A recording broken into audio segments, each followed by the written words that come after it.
बिस्मिल्लाहिर्रहमानिर्रहीम। एडवोकेट मौज़म जरयाल आपकी खिदमत में हाजिर है। आज एक हिस्टोरिकल केस को डिस्कस करेंगे हम, और हमारे माशरे में मौजूद जो भट्टा मज़दूरों के साथ इस्तेसाल किया जाता है उसकी बात करेंगे थोड़ी सी, क्योंकि हमारे शहरों में रहने वाले लोग या जो ऐसे लोग जिनका देहातों से या भट्टों से दूर दूर तक कोई ताल्लुक़ नहीं है, उनको नहीं पता कि हमारे माशरे में इस्तेसाल किस दर्जे तक और किस लेवल तक किया जाता है। तो 1990 में सुप्रीम कोर्ट में केस रिपोर्ट हुआ और इसकी स्टोरी कुछ इस तरह थी कि 20 के करीब कुछ लोग थे जो भट्टा मज़दूर थे और वो फ़रार हुए।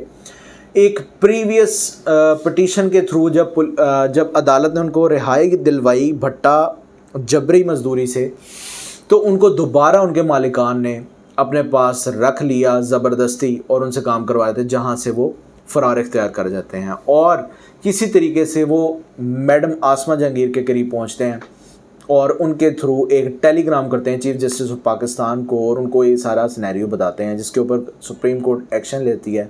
और एक बड़ी लंबी रुदाद है जिसकी इंक्वायरी फूल नगर और यहाँ के डीएसपी ने की, और इन भट्टों को देखा गया और इंक्वायरीज़ होती रहीं और आखिरकार इस केस का फ़ैसला आया और इख्तिताम पजीर हुई ये रस्म जिसको जबरी मज़दूरी कहते थे। और इस जबरी मज़दूरी को गैर इंसानी, गैर इस्लामी और गैर कानूनी करार दिया गया। ये बहुत हिस्टोरिकल केस था जिसे दर्शन मसीह केस के नाम से याद किया जाता है। और आज भी इन पटिशन्स के अंदर जब भट्टा मज़दूरों के ऊपर हेबियस कॉर्पस की जाती है, उनकी ज़बरदस्ती मज़दूरी के ऊपर, या उनको ज़बरदस्ती जब अपने पास लोग रख लेते हैं, तो इसी दर्शन मसीह केस का हवाला देकर हम लोग अदालत में उनके हकूक़ उनको दिलवाते हैं।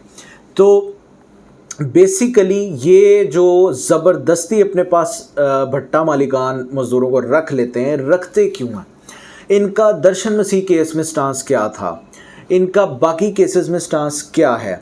दर्शन मसीह केस में भट्टा मालिकान जो थे वो भी अरेस्ट हुए, और जो एजेंट्स जो इन लोगों के ख़रीदो फ़रोख्त, ये मैं कहना चाहूँगा कि इनको ज़बरदस्ती कभी इस भट्टा मालिक के पास और कभी उस भट्टा मालिक के पास रखवाते थे, उनको भी अरेस्ट किया गया।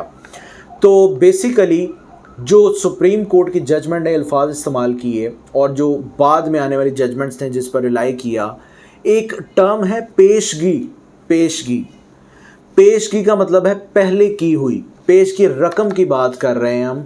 और जब भट्टा मज़दूर किसी भट्टे पर काम कर रहा होता है तो ये करते क्या हैं, इनका तरीका वारदात ये है कि उन लोगों को पेश की रकम, कुछ एडवांस में उनकी सैलरी या जिस कीमत के एवज़ वो कोई काम कर रहे होते हैं, वो कीमत उनको अदा कर दी जाती है, कुछ 10 महीनों की, कुछ साल की, कुछ 2 साल की, और फिर उनको हमेशा के लिए मकरूज़ बनाकर उनसे ज़बरदस्ती मज़दूरी करवाई जाती है। और वो पेश की रकम जो वो वसूल करते हैं वो कभी भी ख़त्म नहीं होती, वो सूद की तरह बढ़ती रहती है। और सारी ज़िंदगी लोग अपनी ज़िंदगी, फिर अपनी बीवियों की और फिर अपने बच्चों की, यानी नस्ल दर नस्ल भट्टों पर काम करते रहते हैं और उनका कोई पुरसान हाल नहीं होता।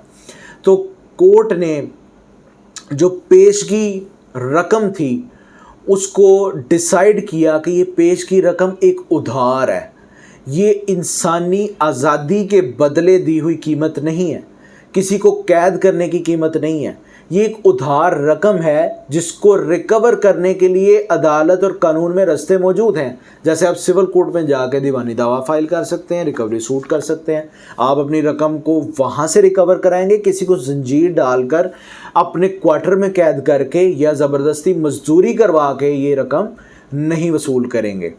तो ये बहुत एक लैंडमार्क जजमेंट थी 1990 की, जो पेज 516 पर छपी, और हर शख्स को ये पढ़नी भी चाहिए और हकूक़ का मालूम भी होना चाहिए, क्योंकि ह्यूमन राइट्स पर काम करने वाले जितने लोग हैं ये उनकी काविश थी। और सुप्रीम कोर्ट की ये बहुत बड़ी जजमेंट और समझने के लॉ उन्होंने इसको बनाया, और आज तक हम उन्हीं पर रिलाई करते हैं। दर्शन मसीह केस इतना मशहूर केस रहा और ये तय हो गया कि पेश की रकम कभी भी उधार के अलावा किसी की आज़ादी के एवज़ नहीं समझी जाएगी, किसी की ज़िंदगी के एवज़ नहीं समझी जाएगी।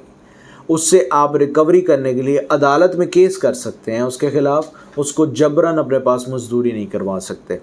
तो ये एक छोटा सा केस था जो मेरे जहन में था और मुझे लगा कि ये ज़रूरी है हमारे माशरे में इंसानी हकूक़ के बोलबाले के लिए और लोगों तक शऊर पहुंचाने के लिए। और ये तमाम केस जो दर्शन मसीह केस था या भट्टा मज़दूरों की रिकवरी के लिए या उनको अदालत के सामने बुलाने के लिए या रिहाई के लिए जो मोड इस्तेमाल किया जाता है कानून में, वो यही 199B1 article constitution of Pakistan है और 491 CRPC है, जो सीरीज़ अभी हेबियस कॉर्पस की चल रही है। यानी इनकी आज़ादी के लिए भी हेबियस कॉर्पस ही इस्तेमाल होती है। तो हेबियस कॉर्पस की सिग्निफिकेंस के लिए और आवाम के शऊर के लिए वीडियो बनाना ज़रूरी था।